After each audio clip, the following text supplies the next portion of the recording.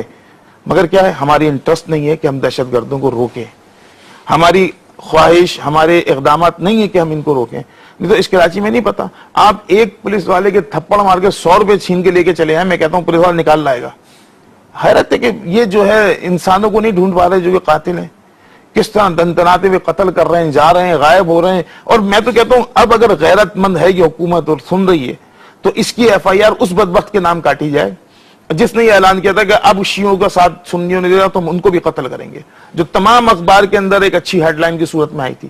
وہ بیٹھا ہوا ہے, زندان سے آزاد گھوم رہا ہے, 300 سے زیادہ شیعوں کا مرڈر ہے, اس کے باوجود دیکھیں اس کا استقبال کوئی کرتا ہے, کوئی وزیر کرتا ہے, کوئی مذہبی رہنما کرتا ہے. کیا لگ رہا ہے ایسی سچویشن میں آیا یہ نظر نہیں آتا کہ عوام اب ہتھیار کی طرف جا رہی ہے؟ اور ریل پیل تو الحمدللہ ہتھیاروں کی ویسے ہی ہے کہ 72,000 لائسنس دے دیے تو 80,000 لائسنس دے دیے, یہی چل رہا ہے. ہاں صاحب, یہ آپ نے دو بڑی انٹرسٹنگ باتیں کی. ایک تو آپ نے یہ کہا کہ آپ میرے ساتھ چلے, میں بتاتا ہوں کہاں دہشت گرد ہیں, تو کوئی آپ کے ساتھ نہیں جا رہا, تو کیا اس میں آپ ان کے انٹرسٹ میں ہے کہ ایسے اور دوسرا سوال یہ ہے کہ آپ نے کہا کہ وہ جو فنکشن تھا جو شرمیلا فاروقی صاحبہ کی منگنی تھی اس پہ ساری پولیس ڈپلائڈ تھی یا ریجرز ڈپلائڈ تھی یا وہ پروٹوکول وی آئی پی موومنٹس پہ تھی.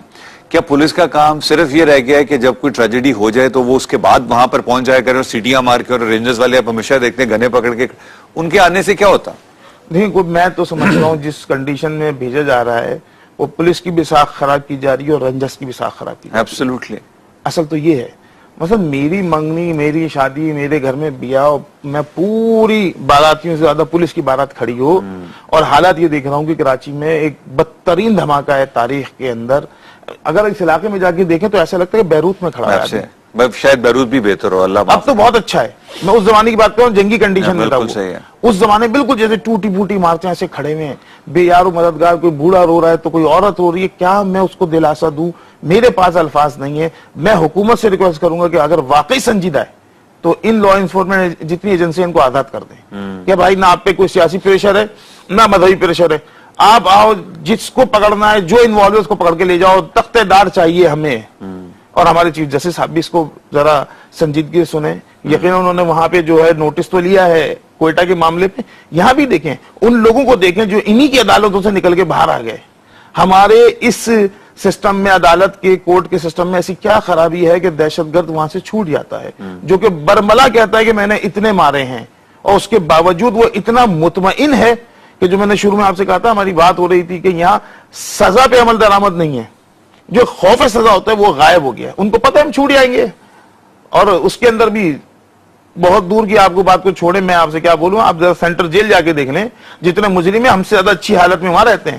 یہ بیچارے غریب طبقہ اگر جتنا پس رہا ہے, آپ جا کے اس میں دیکھیں سینٹرل جیل میں ان کی عیاشیاں کیا ہیں, کس طریقے سے رہ رہے ہیں. کیونکہ میں کسی مذہبی پارٹی کا آدمی ہوں, میں کسی سیاسی پارٹی کا آدمی ہوں, میرے لیے وی آئی پی ٹریٹمنٹ دیا ہوا ہے وہاں پہ, مجھے اے سی بھی لگا ہے, سب کچھ ہے. جو مجھے باہر نہیں مل سکتی سہولتیں مجھے یہاں ملیں گی, کیونکہ یہاں نہ بل پے کرنا ہے نہ کچھ کرنا ہے, چلتا رہے گا سب کچھ. یہ وی آئی پی کلچر ختم کریں. تھانوں سے جیل اصلاح کی جگہ ہے, وہاں اصلاح کریں, مزید غنڈے نہ بنائیں وہاں پہ. وہاں جا کے وہ مزید ایک اس کے اسٹار بڑھ جاتا ہے کہ غنڈے کے اندر کہ وہ بڑا غنڈا بن کے آگے جناب, تو وہ یونیورسٹی سے کوالیفائڈ ہو گیا ہے, ایسا لگتا ہے. جب یہ کنڈیشن ہوگی تو میں نہیں سمجھتا کوئی معاشرہ سدھر سکتا ہے. چھوٹی سی بریک لے کے بریک سے واپس آئے, علامہ صاحب سے کوشش کریں گے یہ کنکلوڈ کروانے کی کہ کیا کوئی ایسا ہے کہ اس طرح کے واقعات کو روکا جا سکے, کیونکہ حکومت تو اب صرف بھنگڑے ڈال رہی ہے. جی ہم کیا کریں, ہمارا تو ٹائم ہی ختم ہو گیا, آپ ہمیں دوبارہ لے کر آئیں تو ہم حالات ٹھیک کریں گے. How unfortunate. چھوٹی سی بریک لے کے